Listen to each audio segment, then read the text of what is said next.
Story 1. Group Therapy B. The clearest moment came near the end of a Thursday session in late July, just after 7 p.m., when the swamp cooler in the ceiling cut off, and the room went still enough for everyone to hear breathing. There were 7 people in the circle, including me, 6 names on my attendance sheet, 6 treatment plans in the electronic record, 6 veterans enrolled in the trauma group I facilitated every week at the outpatient center in Albuquerque. But there was a 7th chair occupied by a man in a gray overshirt who had been coming for months. He spoke only once that night. I know that because the whole group went silent to listen. Later, when I pulled the session recording, there was no 7th voice at all. Only the sound of 6 people answering someone who wasn't there. I had been a psychiatric counselor for 8 years when I started running evening trauma groups at the Veterans Outpatient Mental Health Center on the northeast side of Albuquerque. The building was not large by hospital standards, but it handled a steady volume, especially in the summer, when heat and poor sleep tended to aggravate everything our patients were already carrying. We had an intensive outpatient track, medication management, individual counseling suites, a small intake wing, and 3 group rooms named with a system nobody particularly liked. Group Room A, Group Room B, Group Room C. No one bothered pretending it was therapeutic architecture. The place smelled like copier toner, coffee that had sat too long on a burner, hand sanitizer, and dust pushed around by old ventilation. My evening assignment that summer was Trauma Recovery Group on Tuesdays and Thursdays, 5:30 to 7 p.m. in Group Room B. It was a closed format group for veterans with chronic post-traumatic stress symptoms, sleep disruption, avoidance patterns, exaggerated startle response, guilt processing, and the usual cluster of injuries that do not fit neatly into physical categories. We worked from a structured curriculum, but like most structured groups, it lived or died on routine. Same room, same chairs in a circle, same check-in order, same grounding exercise at the beginning, same reminder about confidentiality and voluntary disclosure. The predictability mattered. People came in dysregulated, overstimulated, embarrassed by what they could not control, and routine gave them a way to sit still long enough to tolerate themselves. I believed in procedure. That probably sounds dry, but in mental health work, procedure is a kind of compassion. You set the room the same way each time. You have the sign-in clipboard ready. You keep cold water available. You make sure the exit line of sight is clear for anyone who needs to know they can leave without being trapped. You document immediately after session, not from memory the next morning. You do not improvise because you are tired. You do not let one difficult group roll over into the next. The patients notice all of it, even when they pretend not to. That summer I co-facilitated with a psychologist named Everett Sloan, who was older than I was, former military himself, and so careful with language that patients often trusted him before they trusted anyone else in the building. On Tuesdays, he led more of the psychoeducation. On Thursdays, I handled discussion and follow-up. We also recorded sessions for supervision review when patients had signed the appropriate consent forms, which most of them had. The recordings were stored on the internal server for training and audit purposes. We did not transcribe every group, but we could pull audio if a clinical question came up, or if we needed to verify what had been said regarding safety planning. The man I need to talk about first appeared on a Tuesday in early June. I noticed him before the session started because he was already seated when I entered the room with the attendance sheet. That alone was unusual. Most of our group members arrived in a loose cluster from the waiting area after. Checking in at the front desk, he was sitting in the chair closest to the vent, hands folded, posture relaxed, looking at the laminated print of the Sandia Mountains we kept on the wall for reasons nobody remembered. He was maybe in his late 50s. Lean build, short gray hair, clean-shaven, no visible agitation, no hospital wristband, obviously because this was outpatient. He wore a pale button-down shirt with the sleeves rolled once at the forearm. Neat enough that I assumed he was new and trying to make a good first impression. I asked his name. He looked at me with a kind of polite patience and said, "I'm with this group." There are answers that immediately tell you whether someone is confused, evasive, intoxicated, or frightened. His answer did not fit any of those. He sounded matter-of-fact, not defensive, just faintly tired, like we had met in the middle of a conversation, and I was the one who had misplaced the context. I checked my roster, 6 enrolled participants, no openings. I asked again, this time more specifically, whether he had been scheduled in error, whether intake had redirected him from another group. He said, "No, Mom, I always come to B." That phrasing stuck with me. Not this group, not trauma group. B. I told him I needed to verify his enrollment and stepped out to the front desk. The receptionist checked the evening appointments and found nothing under the name he gave me, which was Walter Kitt. No same-day add-on. No recent intake under that name. Everett came up beside me, glanced into the room, and said he recognized the man vaguely, though he couldn't say from where. By then our regular members were arriving. No one objected to the extra person. In fact, 2 of them nodded to him like they had seen him before. We were already close to start time, so I made the decision that clinicians make constantly in outpatient settings. I chose the least disruptive option. I let him stay, intending to sort it out after group. The session itself was unremarkable, which was part of the problem. We covered sleep avoidance patterns and how hypervigilance can disguise itself as discipline. People shared at their usual level. Everett guided a short body scan exercise. Walter Kitt spoke only once, and even that was brief. One of the patients, a former Army mechanic named Nolan Pierce, was describing why he still slept on top of his blankets with his boots on the floor pointed toward the door. Walter said very quietly, "You don't keep the boots there for the door. You keep them there so the room still belongs to you when you wake up." It was a good line. The kind of good line clinicians are always suspicious of because it sounds too complete. Nolan nodded hard enough that his whole posture shifted. Everett thanked Walter for the observation and used it to bridge into the difference between vigilance and orientation. Then we moved on. After session I went back to the roster and his name still was not there. No chart, no insurance file, no enrollment number. Front desk had no check-in under any variation of Walter Kitt.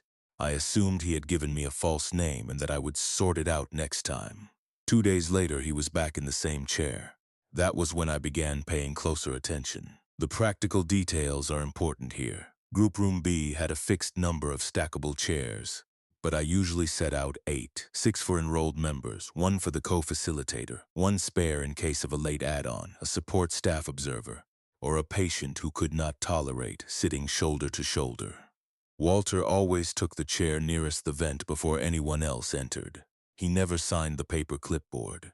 I know that because after the second session I stood by the door and watched each person put down initials. 6 signatures. 7 people in the room. That Thursday we discussed moral injury, which was always difficult territory.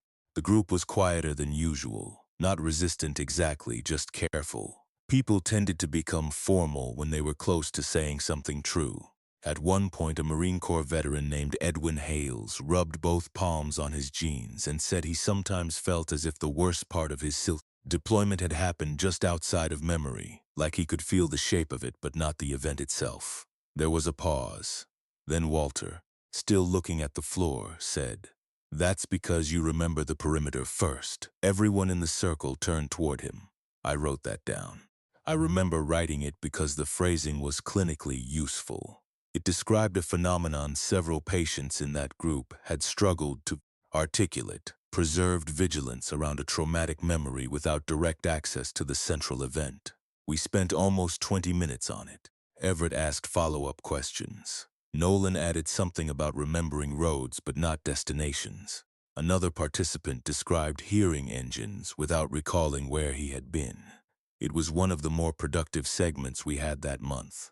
When I completed the group note afterward, the electronic health record auto-filled attendance for the 6 rostered patients, and in the narrative section I referenced the discussion about perimeter memory. I attributed no quote to Walter because I still had no chart for him.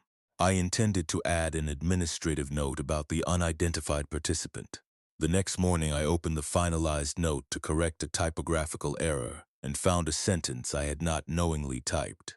Participant discussed persistent recall of perimeter conditions while core event remained inaccessible. Group processed this as a survival function rather than a failure of honesty. That language was mine, or close enough to mine that I would not have challenged authorship in any other context, but I had no memory of writing it. More than that, it described the discussion as though one participant had disclosed it directly. None of the 6 rostered men had. Walter had said it, and Walter technically did not exist in the record. I asked Everett whether he had amended my note. He said no. He assumed I had summarized the exchange. When I mentioned Walter again, Everett frowned in a way I would later come to recognize as the expression people wore when a fact was slipping out from under them. He said, "The quiet guy by the vent?" I said yes. Everett nodded slowly. I remember him being there. I just don't remember when he started. That bothered me more than I admitted at the time. By the middle of June, the problem had moved beyond scheduling. It became a documentation issue.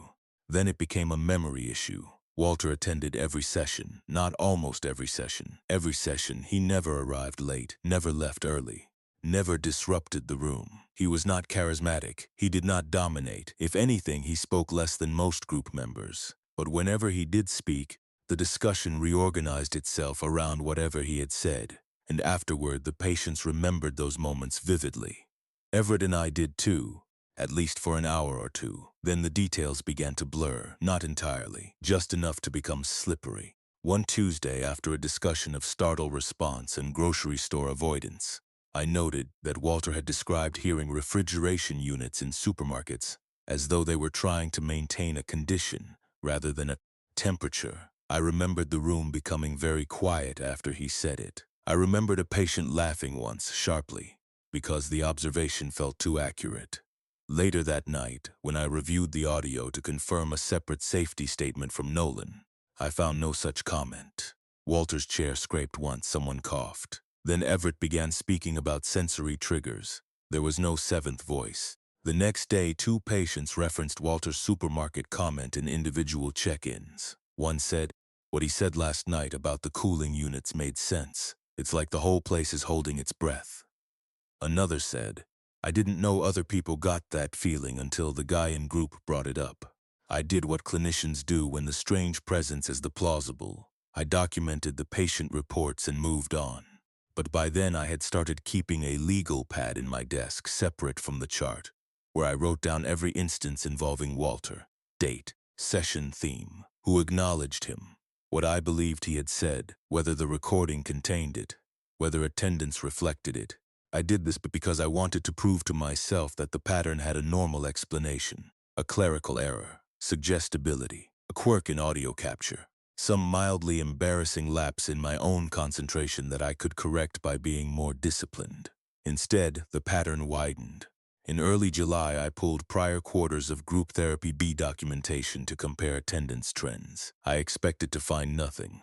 Perhaps one stray reference to a drop-in patient or a misfiled note from another service line. What I found were 7 years of irregularities, not dramatic ones. That was the quality that made them so difficult to address through normal institutional channels. Small oddities. A group note from 3 years earlier that referred to the participant nearest the wall without linking that statement to any enrolled patient.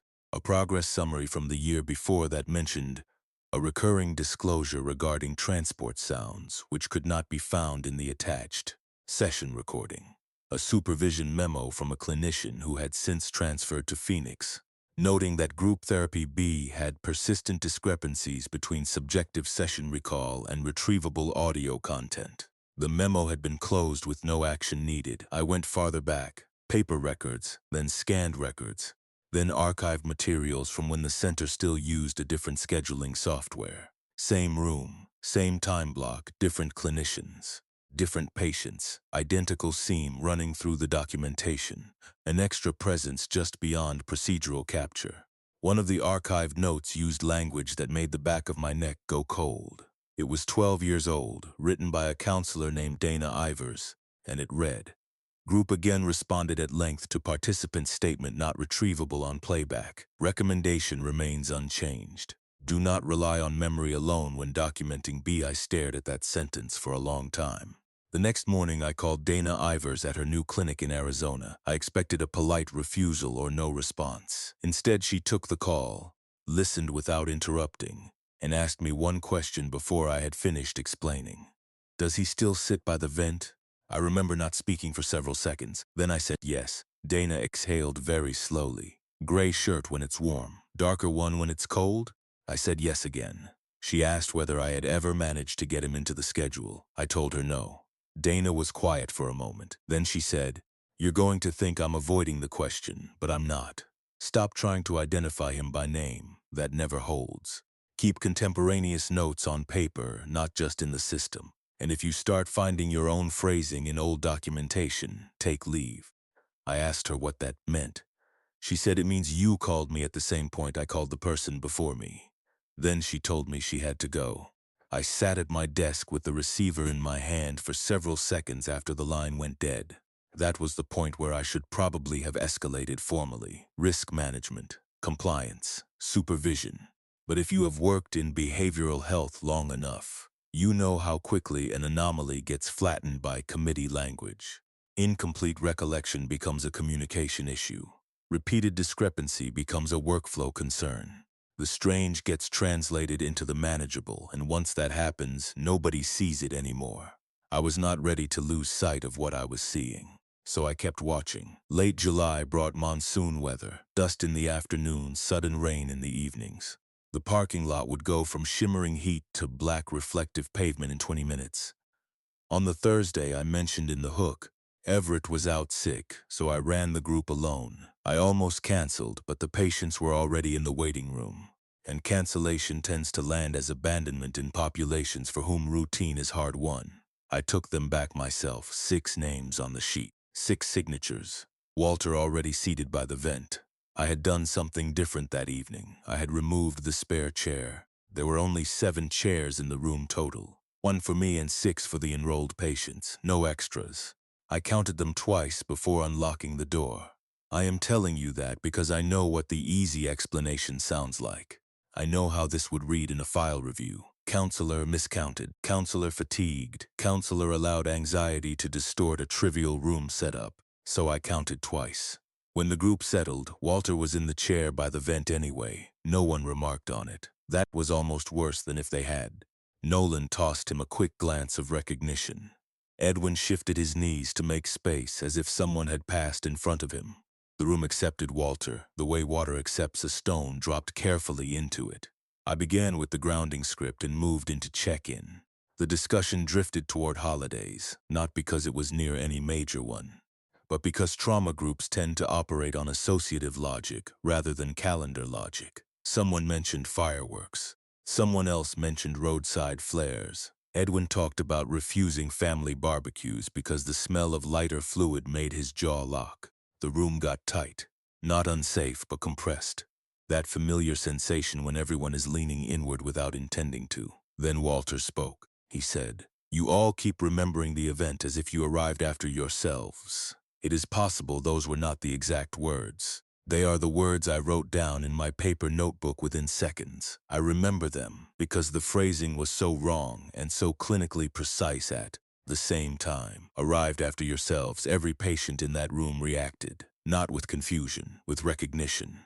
Nolan put both hands over his mouth. Edwin said, "That's exactly it," before I could ask for clarification. A third patient, who had never once cried in group, began weeping silently, looking not at me but at Walter. I facilitated because that was my job. I asked what that experience felt like in the body. I asked what cues preceded it. I redirected one patient toward present orientation when his breathing became too shallow. I did all the procedural things. But half of my attention had detached and was standing somewhere behind me, noticing details. Rain hitting the west window. The vent pushing out air that smelled faintly metallic. The fact that Walter still had never looked directly at me when he spoke. After group, I locked the room, went straight to my office and pulled the recording. 6 patient voices. Mine, no Walter. What remained in place of him was worse than silence. There were gaps shaped like participation. Moments where one of the men turned his head and answered. Pauses after which the emotional tone of the room had clearly shifted. My own voice saying, "Can you say more about that?" to empty audio. I heard myself validate statements that were not on the file. I heard Nolan say, "I thought I was the only one," with no discernible prompt before it. At 7:49 p.m., very near the end of the session, There was a stretch of 8 seconds during which no one spoke. But listening through headphones, I could hear breathing close to the recording device, not the diffuse room noise of multiple people. One person, slow, patient, as if waiting for the others to catch up. I did not sleep much that night. The following morning I found something worse. My group note had already been filed in draft. I had not written it yet. The timestamp showed it had been auto-saved at 7:34 p.m. while I was still in the room facilitating. The note contained 3 direct references to Walter without naming him. Participant near vent described delayed self-arrival following exposure. Group demonstrated broad recognition of phenomenon. Facilitator encouraged differentiation between temporal dislocation and dissociative shame response. The wording was mine. The observation was accurate. I had not typed it. I printed the draft and went to medical records. The supervisor there was a careful woman named Ruth Delaney, who had no patience for mystical language and therefore made an excellent reality check.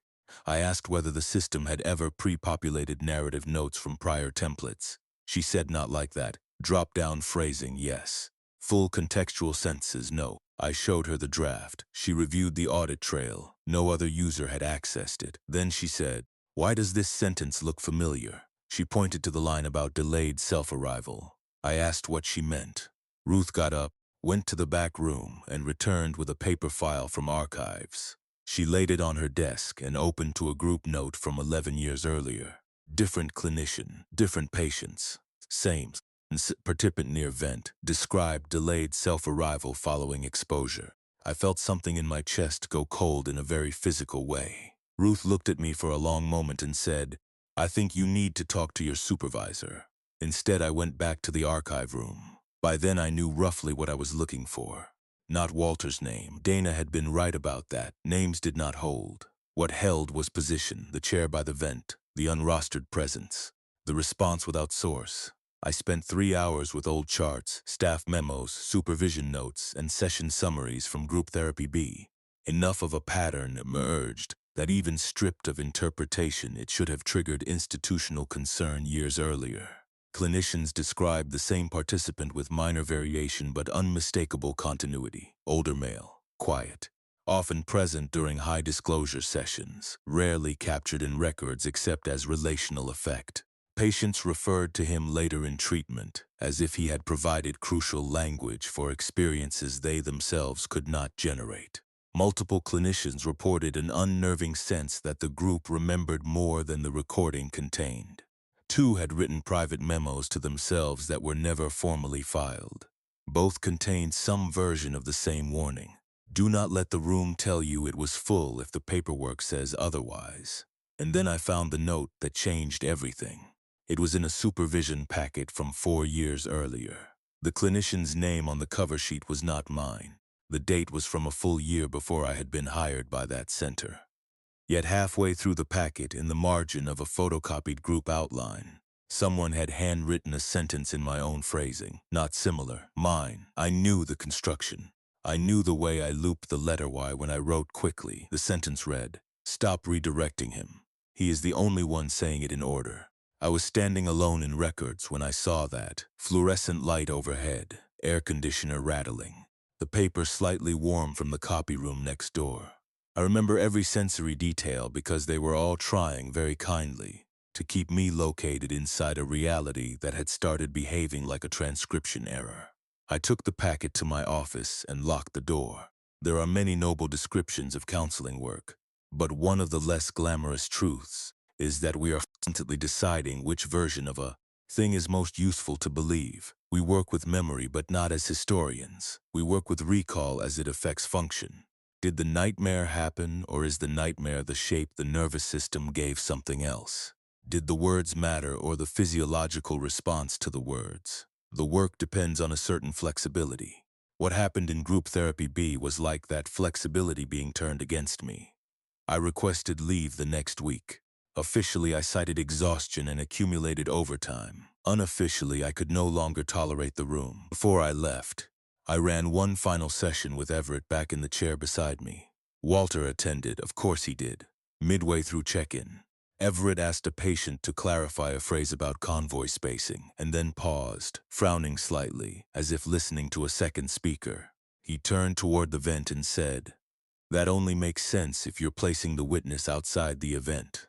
I looked at him. He looked back at me with the worst expression I have ever seen on a clinician's face. Not fear exactly. Recognition arriving too late. After group, he told me he had no memory of saying that. The recording confirmed that he had. Walter had still not appeared on it. I no longer facilitate veteran trauma groups.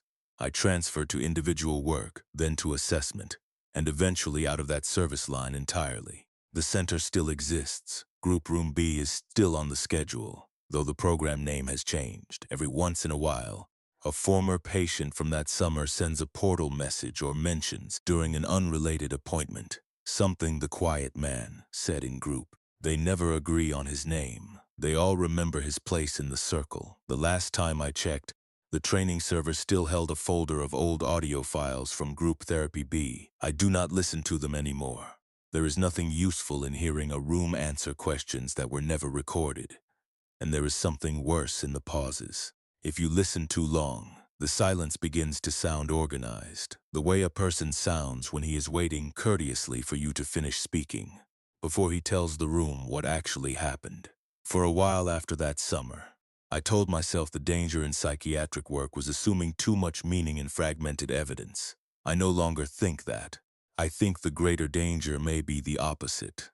I think there are rooms built so consistently for confession that eventually something learns how to use the structure better than we do. Story 3. Transfer pending. The most disturbing part was not the patient himself, it was the packet.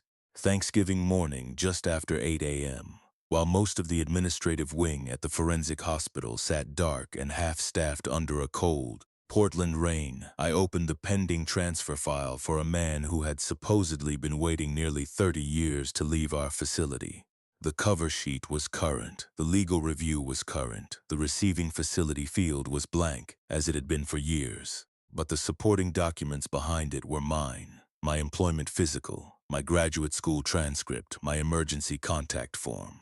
My photograph clipped from my staff badge record, everything arranged in transfer order, as if I were the one being discharged from state custody, and nobody had thought it necessary to tell me. I was a psychiatric social worker in a long-term forensic hospital outside Portland, Oregon. The official name of the place is not important. It was one of those institutions people know exists without wanting to picture clearly, not a prison, though some patients arrived through the criminal system. Not a general hospital, though we had medical units and staff who dealt with everything from medication reconciliation to wound care. It was a secure psychiatric facility for people whose illnesses had intersected with the courts badly enough that ordinary community placement was no longer simple. Some patients stayed months, some stayed years, a few stayed so long that the institution became the most coherent geography of their adult lives. My division handled discharge planning, guardianship coordination, benefits reinstatement, interfacility transfers, placement packets, family conferences, and the hundreds of administrative tasks that stand between a person being clinically ready to leave and a system agreeing to receive them. It was not glamorous work, it was paperwork, phone calls, bed searches, insurance arguments, county coordination, transportation planning, and a steady negotiation with reality. A psychiatrist could write that a patient no longer met criteria for secure placement, and that mattered. What mattered just as much in practice was whether a step-down facility had an open bed, whether the county would authorize funding, whether someone had an address, whether a medication regimen could be maintained outside a locked unit. I liked the work because it was concrete. Patients improved or didn't, facilities accepted or didn't. A packet was complete or it wasn't. Clarity existed somewhere if you followed the chain long enough. The case that unsettled me arrived the Monday before Thanksgiving in 2020. 6 holiday weeks in institutional settings produce a specific kind of silence. Skeleton crews, fewer administrators, delayed callbacks, staff bringing grocery store pies into break rooms and pretending the shift is lighter because the calendar says it should be. Rain on the windows. People talking quietly because they have family waiting somewhere else, and do not want to think too hard about why they are still at work. I had volunteered to take several old files that week because no one else wanted them, and because transfer work can sometimes be advanced precisely when the rest of the building is too distracted to generate new crises. My supervisor dropped the chart on my desk and said, "This one's odd, but probably just historical clutter." The patient, whom I will call Martin Vale, had been in the state system since the late 1990s. His active diagnosis list had shifted over the years, as they often do in long forensic stays. Psychotic features at one point, then more emphasis on trauma and disorganization. Later notes suggested marked improvement, sustained medication adherence, no recent aggression, good reality testing, low behavioral acuity, appropriate participation in programming. For at least 9 annual reviews in a row, some version of the same recommendation appeared. Patient appropriate for lower security placement pending acceptance. Pending acceptance every year.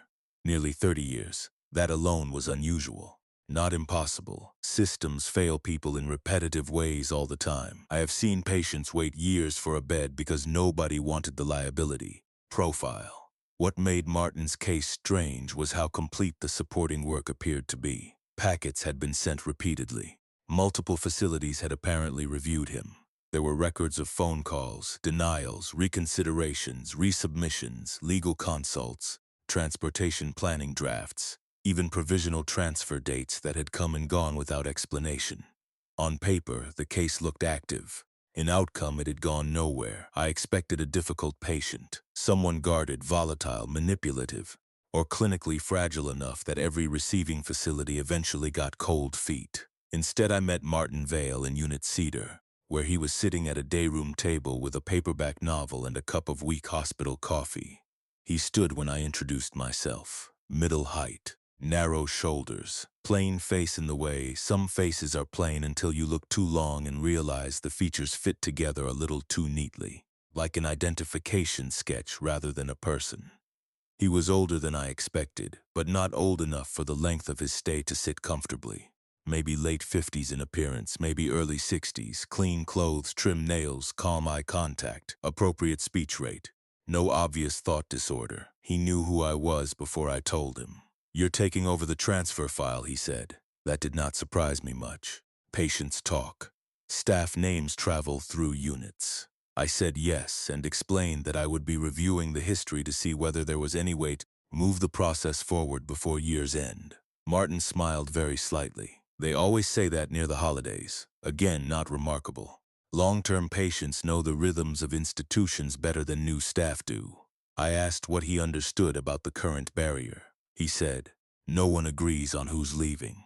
Then he went back to his coffee as though he had answered perfectly well. In social work, evasive answers are common enough that you stop hearing them as personal affronts.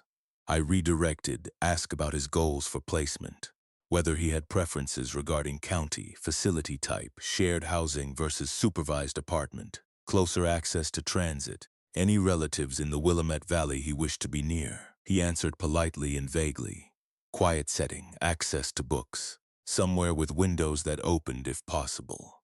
Then he asked whether I had been assigned an office on the 2nd floor yet. I told him my office was on the 2nd floor, yes. He nodded, across from admissions records. That used to be Ms. Norwood's office. There was nothing inherently strange in that. Long-term patients learned staff locations, but Ms. Norwood had retired 16 years earlier. I knew that only because one of the conference rooms still contained a plaque thanking her for 3 decades of service. Martin saw my expression and added, "She kept peppermint in the top drawer. Told everyone it was for patients, but staff took most of it." Then he smiled again. I left the unit with a folder under my arm and a feeling I would have described, at that point, as minor professional discomfort. Back in my office, I reviewed the assignment log. I was the 8th social worker to carry Martin's case in 12 years. That was high turnover, even for a hard placement. I started making the usual calls: Regional Residential Services, Columbia Step-Down Behavioral, Cascadia Secure Transition Program, a smaller contracted home in Salem. 2 county-operated placements. I expected to hear the usual: no bed availability, acuity mismatch, funding concerns, legal hesitation. What I heard instead was confusion. One intake coordinator said she had no record of Martin Vale being referred, despite our chart containing a fax confirmation and follow-up note from 6 months earlier. Another said the name sounded familiar, but there was no active file and no archive denial under that identifier. A third placed me on hold for nearly 10 minutes, returned and said in a careful voice that their facility had been listed as the receiving institution in an older packet, but that no acceptance had ever been issued because the discharge subject changed before placement. I asked what that meant. She said the note was too old and too vague to interpret. The phrase lodged in me anyway. Discharge subject. That afternoon, I went downstairs to medical records and requested Martin's full paper archive. What arrived an hour later filled 2 rolling carts. Long-stay forensic charts have a weight to them. The paper carries time differently from digital systems. Old medication orders, discharge plans that never discharged anyone, polyline dividers with tabs bent soft from handling, progress notes written in different pens across decades of staff turnover. You feel, physically, how many people have tried to impose sequence on a life that got institutionalized beyond ordinary narrative. I began where any social worker would begin. Chronology, admission, court status, clinical stabilization, eligibility reviews, transfer attempts. I made a handwritten timeline on yellow legal paper. The first oddity emerged around year 6 of Martin's stay. Annual reviews before that point were consistent. By then he had improved substantially. Staff described him as cooperative, reflective, and increasingly appropriate for community transition. At year 6, a packet was assembled for a secure residential program in Eugene. There was a tentative acceptance contingent on one more psychiatric review. Then the notes changed tone. Not dramatically, just enough to feel personal. A signed social worker reports patient demonstrates unusual familiarity with staffing patterns. Patient asked if transfer would include all belongings or only current materials. Patient requested clarification regarding whether one bed replaces another. There were also references to a social worker named Helen Brody, who had apparently taken unusual interest in the case. Her notes were detailed to the point of agitation. She logged duplicate copies of the same call, rewrote the same placement summary 3 times in slightly different language, added a full page speculating whether Martin's admission photo had been mislabeled because facial structure appears inconsistent with current presentation. Then her entries stopped. A brief staffing note from the next month said simply, "Case reassigned following staff resignation." No further explanation. I checked the personnel log. Helen Brody had not resigned. She had taken medical leave, then never returned to state service. No cause listed. I kept reading. The same pattern repeated twice more over the following decade. A new social worker took the case. Documentation became intense, then oddly self-referential. Questions about personal items. Questions about whether transfer paperwork required old identifiers. Questions about whether receiving facilities were declining Martin or declining the packet itself. Then the worker vanished from the file. One transferred to another state agency. One left the profession entirely. None provided a final case summary. By Wednesday afternoon, what had begun as clerical curiosity had become something closer to dread. I asked around quietly. In long-term institutions, history survives in support staff better than in executives. Nurses remember. Unit clerks remember. Housekeeping remembers. So do the older psychiatric technicians who have seen administrative language change 5 times without ever changing the building. I took my coffee to a break room on the lower level and asked a unit secretary named April whether she recalled Martin Vale. She looked at me over the rim of her mug and said, "That's the transfer one." I asked what that meant. April shrugged. "Means every few years somebody decides he should have left already. Then that somebody gets weird for a while." I asked what kind of weird. She thought about it. Like they start asking where old staff went. Like they keep checking badge access logs. Like they stop talking about him as if he's the patient and start talking like they're waiting for paperwork on themselves. She said it with enough casual certainty that I almost missed the significance. I asked if she remembered anyone by name. "Brody," she said immediately. And then the one after Brody with the green glasses kept coming downstairs asking for old employee photos. That night I could not let it go, so I stayed late and requested archived badge images from facilities administration under the pretense of updating long-term staff recognition boards. The file included decades of employment portraits. I searched for Helen Brody first, found her, compared her picture to Martin's chart photo from the year after she disappeared from the case. It was not an exact match. It was close enough that I stopped breathing for a second. Not identical. Not something I could have shown in a meeting and expected anyone else to endorse immediately. But the mouth had changed. The eyes sat differently. The face in Martin's chart from that year looked less like the original Martin and more like a softened, institutionalized version of Helen Brody. I told myself I was pattern matching. Human beings are built for it. We find faces in grainy footage and intent in random timing. But once I saw it, I could not unsee the progression. Older chart photos shifted over time, not every year, not sharply, gradually, as if the file was being corrected toward the most recent person who had known it too well. On Thanksgiving Eve, I visited Martin again. Unit Cedar was quiet. Holiday programming had reduced the general noise level, and rain was moving across the roof in long, soft bursts. He was in the day room doing a crossword. I sat opposite him and told him I had reviewed a significant portion of his record. He nodded without looking up. I asked him whether he remembered Helen Brody. Yes, he said. She thought the packets were being rejected because of me. I asked if she was wrong. He filled in a word, set down the pencil, and finally met my eyes. She was wrong about the direction. I said I didn't understand. He said, nobody ever does until they're close. That was the first time I felt afraid in a way that did not belong to procedure. Not alarmed, not concerned, afraid. I pressed anyway. I asked what he meant by direction.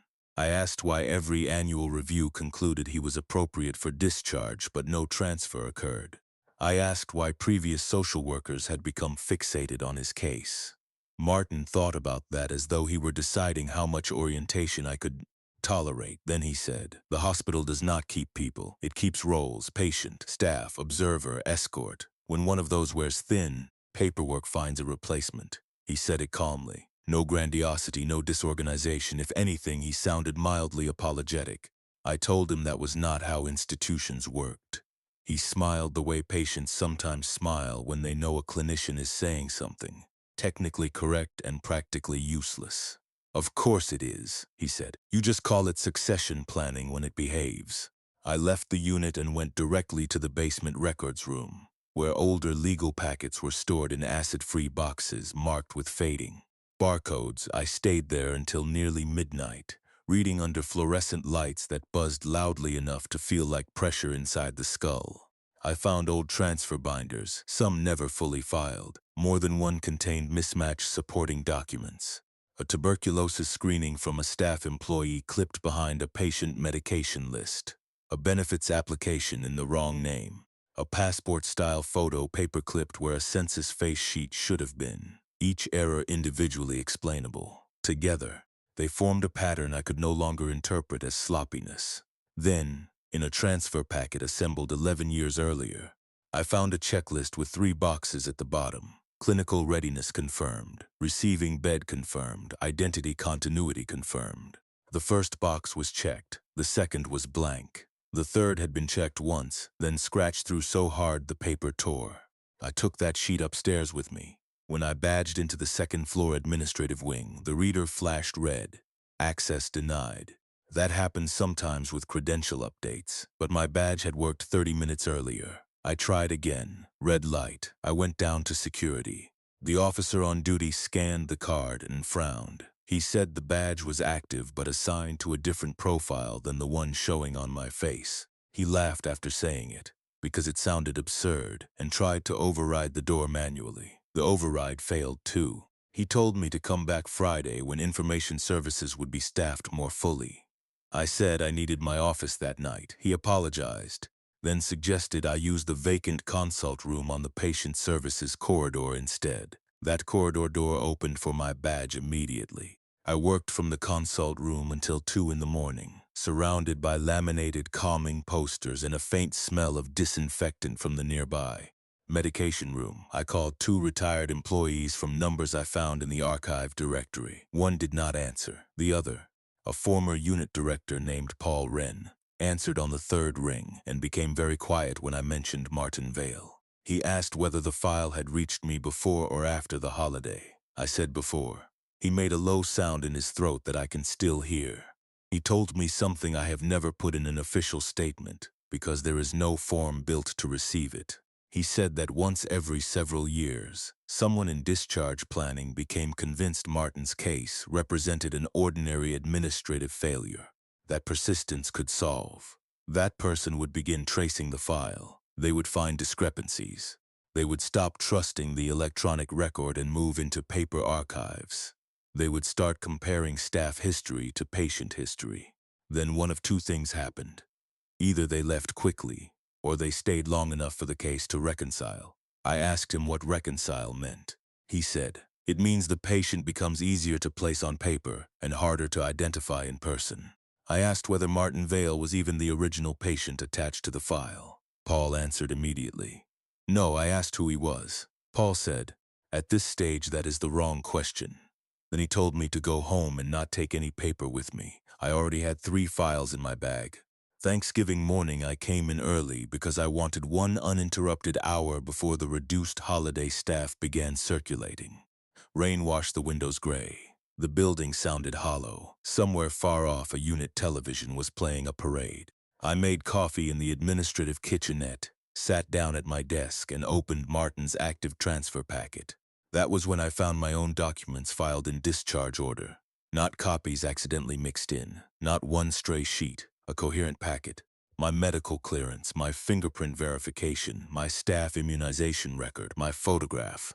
Even the emergency contact page with my sister's phone number spelled out in my own handwriting from onboarding paperwork 2 years earlier. Someone had tabbed the sections neatly: housing need, medication oversight, community supports, transport restrictions. Under legal status, the field was blank. For a full minute I did not feel anything. The mind can be merciful that way. It gives you a corridor of function before it lets meaning in. I turned the pages carefully, hoping to find some obvious administrative prank, some wrong case merge. Then I reached the summary sheet on top. The patient name field still said Martin Vale. The age listed was mine. I printed the audit trail. The last staff user to modify the packet was my profile at 7:12 a.m. I had entered the building at 7:26. I took the packet and went to Unit Cedar. Holiday staffing meant fewer people in the corridor and less chance of being intercepted. My badge no longer opened the second-floor admin doors, but it opened the unit sally port on first presentation. The psychiatric technician at the desk looked at me oddly, then buzzed me through without asking why social work was on the unit that early. Martin was awake, dressed, and sitting by the dayroom window as if he had been expecting transport. I set the packet on the table between us. He looked at the top sheet and nodded once. "I was hoping you'd see it before noon," he said. I asked him who he was. He considered that. "Right now?" he said. "I'm whoever they couldn't move last time." I asked what that meant, and my voice did not sound like my own. He touched the corner of the packet with 2 fingers. "It means this file doesn't discharge people. It hands off continuity. Someone starts trying to solve the wrong problem. The record begins aligning around them. Eventually, the chart and the building agree." I said that was impossible. He gave me a look that was not unkind. "In your field," he said, "how often do you tell patients that a system can shape behavior until it feels like identity?" I did not answer. Martin leaned back and looked toward the nurse's station. The original man attached to this case should have left a long time ago. Maybe he did. Maybe he died. Maybe he only stopped matching the paperwork. By then, the transfer had already learned to stay open. Open files attract replacements, especially people who think in terms of completion. That sentence found every vulnerable place in me because it was true. Not about the impossible part, about me. I am the kind of person who cannot leave an unresolved chart alone. Give me a mismatch and I will follow it until midnight. Give me a file everyone else has given up on and I will believe diligence is enough to save. That is not virtue in every context. Sometimes it is simply the shape of the trap you fit best. I asked whether Helen Brody had become the man in the file. Not exactly. I asked whether I was going to. He took a long time answering. Then he said, "That depends on whether you keep carrying it. There is a version of this story where I did the sensible thing. Dropped the packet. Alerted administration. Requested psychiatric evaluation for myself if necessary. Walked out of the building and never returned. I need you to understand that I tried in a way. I stood up from that table. I took the packet. I walked back through the corridor toward the exit. Halfway there, two staff members passed me and said good morning to Martin. Not to me. To Martin I turned. They were looking directly at me. One of them, a nurse I had worked with for over a year, said, "Transport will probably be delayed because of holiday coverage." Then she kept walking. I went to the nearest restroom and looked into the mirror. I was still myself, of course I was. Same face. Same hair pinned badly because I had come in early. Same blue state badge on the lanyard. But the badge card had changed. The photo was mine. The printed name beneath it read Martin Vale. I do not remember sitting down, but I remember being on the tile floor a moment later with my back against the sink cabinet, listening to the ventilation system hum above me like distant tires on wet pavement. There are certain thoughts that arrive fully formed, because your professional training has already rehearsed them in gentler contexts. Orientation. Reality testing. Seek collateral. Do not isolate. Do not trust the first interpretation when under acute stress. I followed all of those instructions. I called my supervisor. No answer. I called security. Voicemail. I called my sister from the emergency contact number I had just seen in the packet. She answered and said very cautiously, "I thought you weren't allowed to call from the unit without staff present." I hung up. I left the building at 9:10 a.m. through the main entrance because the guard at reception told me visitors had already been restricted for the holiday and I needed to sign back in if I planned to return from Pass. From Pass, I drove home in rain so steady it erased distance. At every red light, I looked at my badge on the passenger seat and saw my own photo over Martin's name. By the time I reached my apartment, I had convinced myself exhaustion could still explain this. Sleep deprivation, panic, a dissociative episode triggered by immersion in confusing records. I told myself all the clinically respectable lies available to me. Then I unlocked my apartment and found a state transport envelope on the floor just inside the door. Inside was a one-page notice. Community transition remains pending due to incomplete identity continuity. Retain current placement until reconciliation. No signature.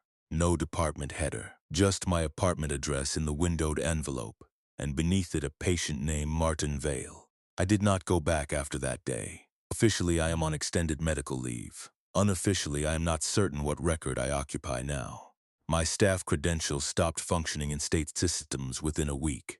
My licensure portal still recognizes my name, but the hospital email archive attached to it has gaps where whole months of correspondence should be. Once every 2 or 3 weeks, I receive a call from a blocked number. If I answer, a polite voice asks whether I am tolerating placement well and whether there have been any recent behavioral incidents. They never identify the facility. They never use my name first. They wait for me to supply it. I still have the badge. The print under the photo changes less often now, or maybe I have stopped checking every morning. Sometimes it says my name, sometimes his once. Briefly, it said Helen Brody. That was the day I packed a bag and drove north without deciding on a destination because I wanted very badly to reach some place outside the administrative radius of whatever that file had become. I stopped at a highway rest area near the river around dusk. Rain on the windshield, trucks idling, sodium lights buzzing over wet pavement. For a few minutes I felt almost normal. Then I looked at the passenger seat and saw a manila folder I did not remember bringing. Transfer pending. That is the phrase I cannot hear casually anymore. In ordinary practice it means delay, backlog, the slow violence of bureaucracy. But I think there are cases that stay open long enough to stop meaning what the forms intended. I think institutions that hold people for decades develop a hunger for continuity, and continuity is easiest to manufacture from staff who still believe every unresolved file has a human answer at the center of it. If I have any advice, it is procedural and useless at the same time. Do not take old packets home. Do not trust a chart simply because it has more history than you do. And if you ever inherit a case everyone before you almost solved, check whether the transfer request is actually trying to move a patient out. Sometimes the bed that opens is yours.